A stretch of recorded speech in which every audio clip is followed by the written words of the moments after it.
Mabilis ang pagtugon ng kapulisan ng Ilog Municipal Police Station sa isang insidente ng pamamaril sa Dangkalan Public Plaza, Barangay Dangkalan, Ilog Negros Occidental noong August 5, 2025. Ayon sa ulat, nasawi sa insidente ang chairman ng Dangkalan Private Academy habang isa pang sibilyan ang nasugatan. Kaagad namang rumisponde ang mga tauhan ng Ilog Municipal Police Station na nakaantabay malapit sa pinangyarihan ng krimen, dahilan upang maisalba ang buhay ng biktima. Ito ang pahayag ni Police Lieutenant Colonel Joe M. Malong, Public Information Officer ng Police Regional Office Negros Island Region. Upon knowledge ng incident po, immediately they responded, and actually yung response time natin dun is around 1 minute lang from the time of the incident up to the response.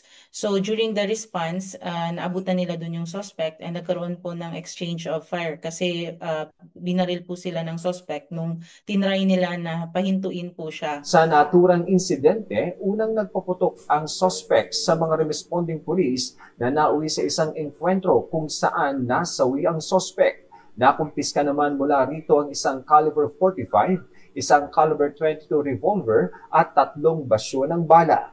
Kasabay nito, tiniyak din ng PRONER ang kalagayan ng kanilang mga tauhang sangkot sa insidente. Or na-respond po siya kaagad because of the deployment po natin in relation to the 5-minute response time wherein our personnel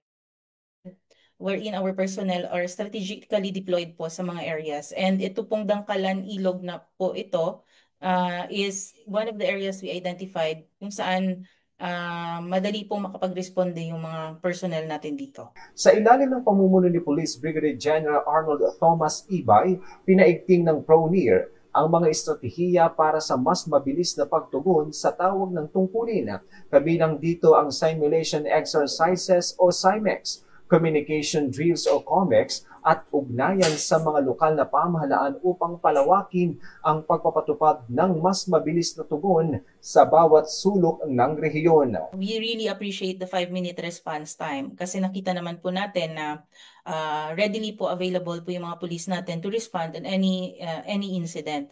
Now, for Police Regional Office NIR po, aside from the COMEX and the SIMEXs that we are conducting regarding the 5-minute response time, na pinapractice po natin yung mga personnel natin kung on the communication, and of course, mabid po yung 5-minute response time, na nagkaroon din po tayo ng coordination with the local government unit through the local chief executives and even up to the barangay. And minarket na po natin sa kanila itong 5-minute response time po natin na proyekto. So we cascaded it to the local government unit and also in schools and other areas po na kung saan maturuan po natin yung mga tao natin na tumawag po sa 911 and or tumawag po direkta sa ating mga police station kasi nga readily available po for response yung ating mga kapulisan. Samantala, patuloy namang papalakasin ng PRONER ang kanilang mga hakbang at estratehiya upang mas mapaigting pa ang serbisyo sa mamamayan. Kung saan inayos po natin yung deployment ng mga personnel natin. Lahat po ng mga stations natin i-require natin to submit their deployment plans and monitored po yan sila lahat. Alam naman po natin that we have our Atom Eye here in PRO-NIR kung saan we could locate immediately our personnel kung saan po sila para mas mapadali po yung responde natin. And all our patrollers, sir, are being monitored via Zoom din.